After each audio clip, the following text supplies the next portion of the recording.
Anticlimax.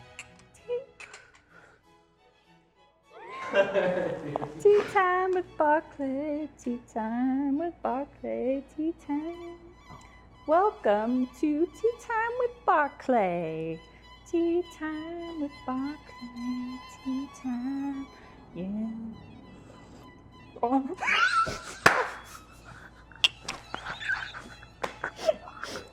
That's really hot.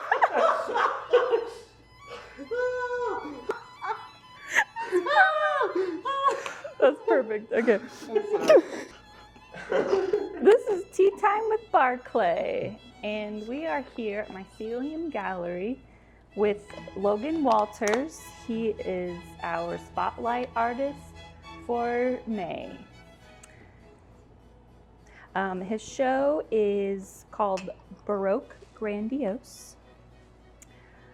His opening show is Saturday, the 18th, May 18th, from 7 to 10.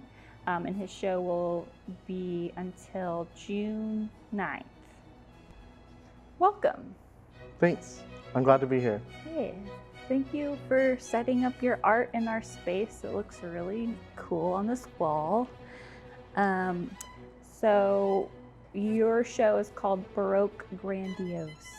What is the inspiration behind this name? Well, I've always loved Baroque music and Baroque architecture. I love really fancy fabrics, dresses, the whole theatricality of wigs and that whole era. And I think I bring a lot of that whimsy into my work. So I really am inspired by, I love to paint fabric or dresses, like I said. And so I figured it would be a fun name for the show, grandiose, showing a grandeur of something. And so I wanted to use that as a highlight for the work that I have been working on. Well, it is very grand with all of these flowers, very floral. And of course, you have these big gowns on some of your subjects, your women that you paint, and glitter, of course, that makes it even more elevated. So talk about maybe your first memories of creating. How old were you? Where were you? Things like this. So when I was pretty young, I was probably 7, 8. My grandma signed me up for these art lessons. It was at the fairgrounds, and it was one of my first experiences doing art on what I would consider a serious level, because I always was that kid that would draw in school and free time. Giant size poster boards were sacred to me. I would always ask my mom if we could go get one of those so that I could draw all my favorite X-Men all on one giant poster board. So I did that as a kid too, but she signed me up for some art lessons, and I believe it was oil pastel. I don't think that we actually painted anything, but I felt fancy. I took it super serious because I was in there with adults and stuff, and so felt like a really big kid. So since then, I know that a lot of time has gone by since then, but what skills have you gained in the arts that has kind of evolved your art? Well, my grandma also taught me how to crochet, and so I was always interested in fiber arts, and I'm interested in a lot of different mediums. Painting is actually kind of just a recent medium that I decided to study or concentrate on. My Instagram name is Logan the Painter, so I was I'm gonna make it Logan the Painter. I'm gonna do it. I'm gonna paint. I'm gonna do the paint thing for a little bit. Super enjoy it, but I also was really interested in photography, like while I was in high school, and then a little bit after high school. In school, I studied like the darkroom photography and the printing process. Was really into lino cuts, and I did those like in the kitchen with like a makeshift registration marker. Like I used a mat.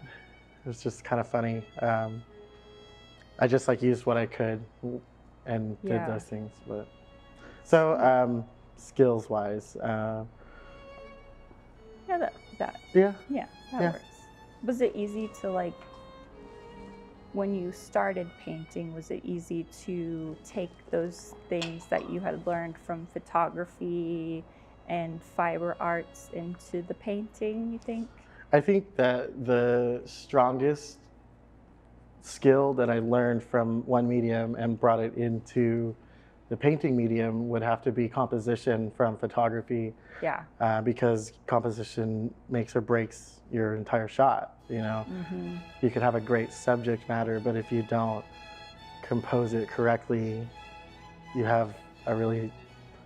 could have a very bad image, but a very interesting subject. Just like that one little tiny detail. And so I think it really makes me think kind of logically, like in a way with painting. Like we always kind of just think that artists are like super emotional and they just feelings, you know, all over the canvas. But I'm very methodical about what I do. There's a rhyme and a reason to what's on there. I like to look at shape and like pattern and what's being repeated or. And even when we were curating this, your wall, I feel like that's composition, just this whole wall. Definitely. And we had to do that. Cool.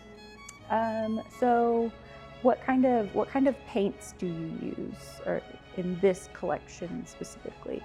So this is it's a body of work done in acrylic, and mostly acrylic, and then there's some pieces that are acrylic with oil on top. So I have some mixed media there, but mostly it's going to be done in acrylic. Cool. And then of course glitter. There's lots of glitter. Yeah. What was the inspiration behind the glitter? Like, did you just decide to do it one day, or like, was it an accident, or? I don't think it was an accident. Like, I always have loved glitter and shiny things.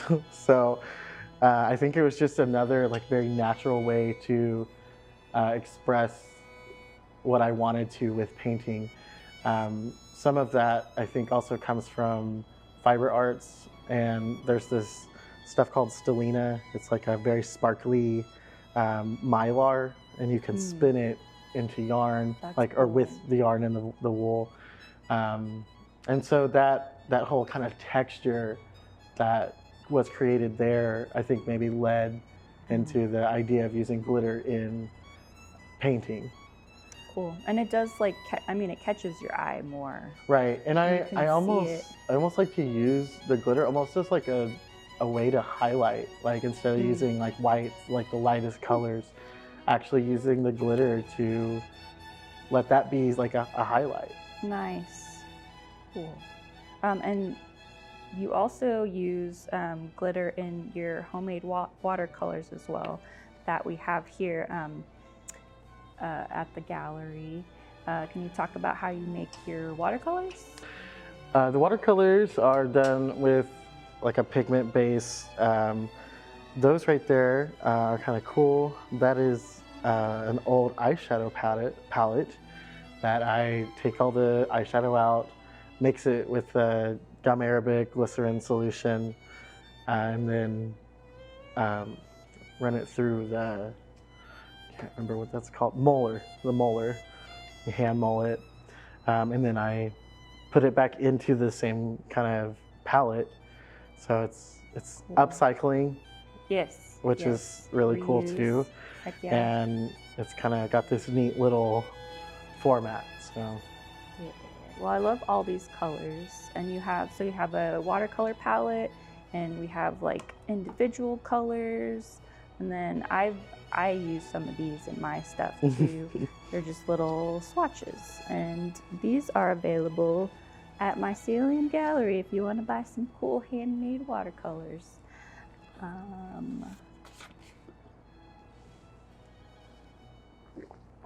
How do you decide on what your subject matter is for your paintings?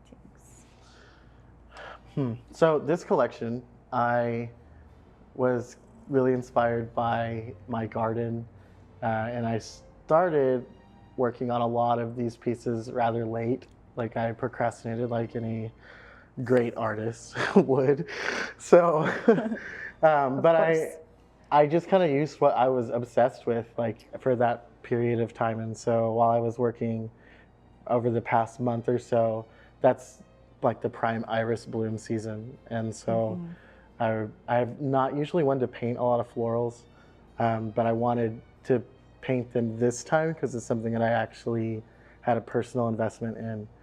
And you saw it every day. It's yes, just something that you were used to. I looked at it every day, you know, go and check on them, send up flower spikes, and then you have to wait for those to open. So there's like this anticipation that fills your mind.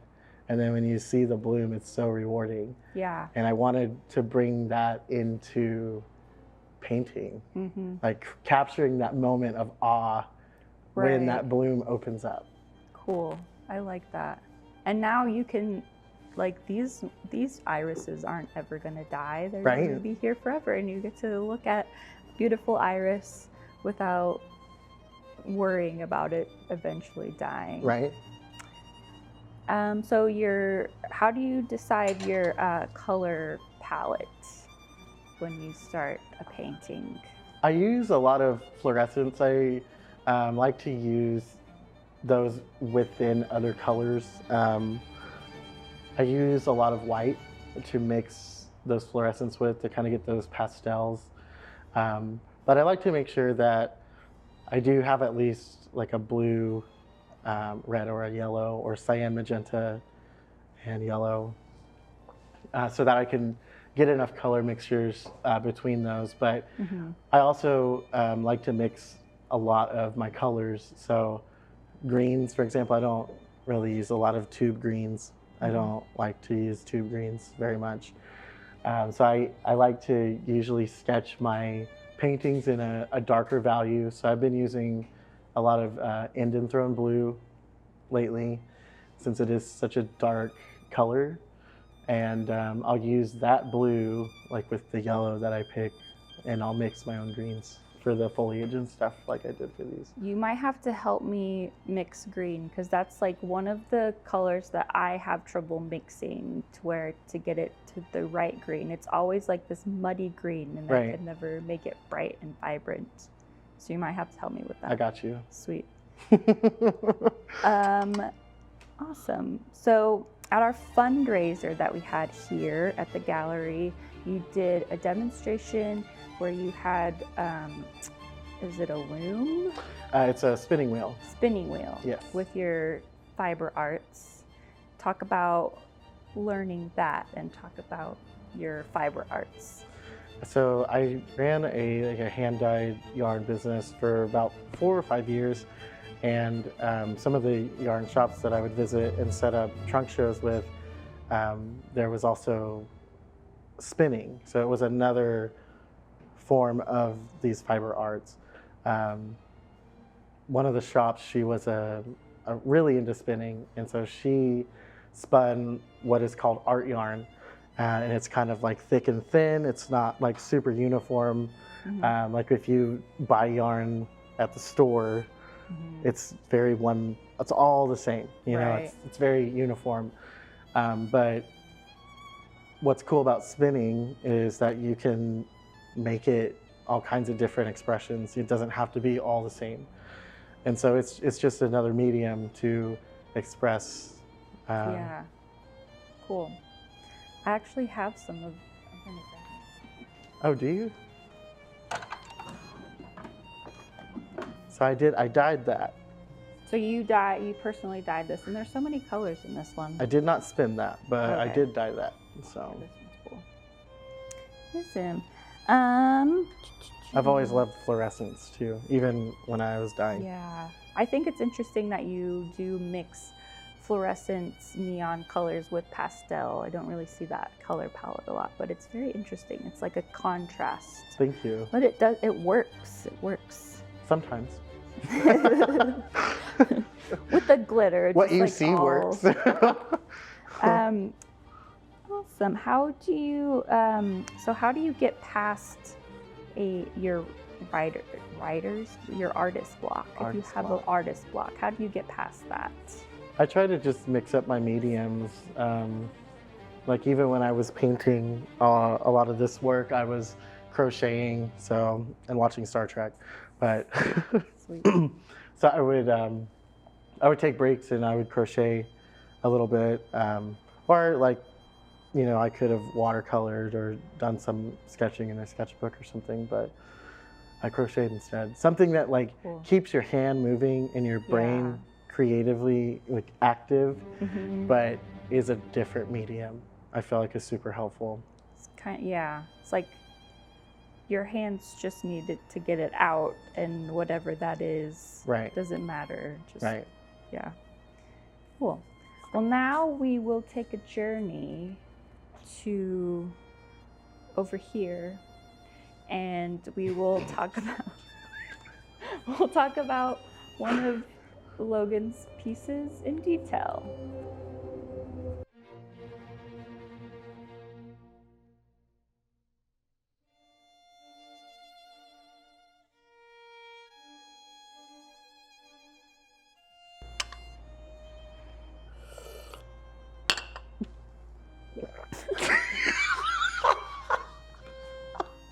I'm sorry. I'm sorry. Okay. Wait, I need this. Okay. So this painting here is called Baroque Grandiose, the name of Logan's show. Why don't you talk about this piece in detail? So I went to the Will Rogers Gardens one morning and took some pictures, like for reference for painting. In a weird way, actually, it was during I'm really into astrology, so it was during the Scorpio full moon, and I listened to this YouTube channel, and this guy said that for Pisces rising, which I am, that those 3 days of the moon, it's like you're gonna create the best work of your life. So no pressure or anything, right? But I was like, okay, well, I gotta go get this big canvas and I'm gonna go do these things and make the best work of my life. So I at least tried. So this is what I came up with. But I went to the Will Rogers Garden, took some pictures, sketched this out, and then just kind of it kind of had a flow from there. I liked, I knew I wanted to do something large scale and play with scale. And I wanted to have like a central focus in the show. And so I figured if I'm gonna make the best work of my life, then at least I'll try and do it for that. So yeah, I like that it is like the biggest piece, but it's more like zoomed in, it seems like. And I feel like your glitter, it's cool. It reminds me of pollen. Like, see, I love that. Like so it's like very on brand, you know. I didn't really even think about that, like when I was doing that, but that's pretty cool. You were putting your pollen dust all over. Right. I'll have to show you the picture that I painted this from too, because I always think that's interesting. Like to see the reference and then to see like what it actually came out to be. That might be cool to put up on here, just like the picture. I think I maybe did like an Instagram post where I show something like that. So. I'll have to look at it then. Yeah. Sweet. Well, thank you for being here and doing thanks for having me. Yes. Again, this is Logan Walters, Spotlight Artist at Mycelium Gallery.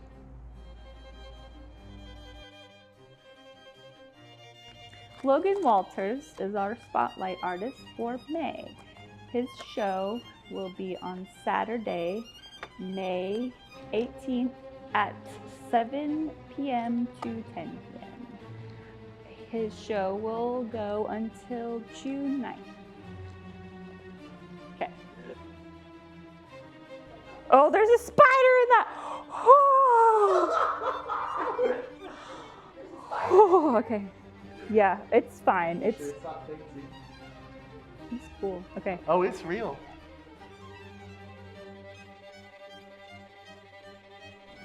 You can buy tickets on our website at myceliumgallery.com. Bring a friend. Or 7. Or all of them. Bring your family. Maybe your dog. Just one I dog. love dogs. Okay. I love dogs.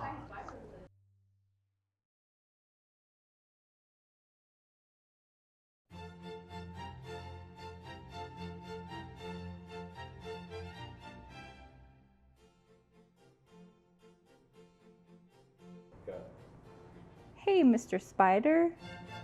What piece of Logan's do you like? I like that one too.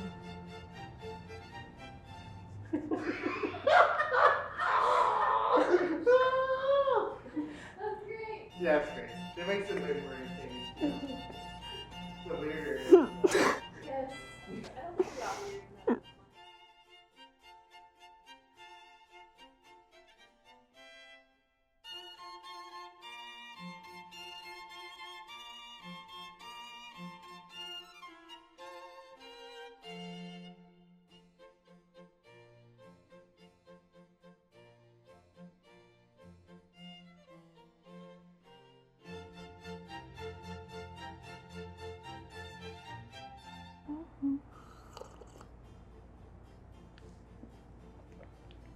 What else? Oh, this tea was brought to you by Stella Nova.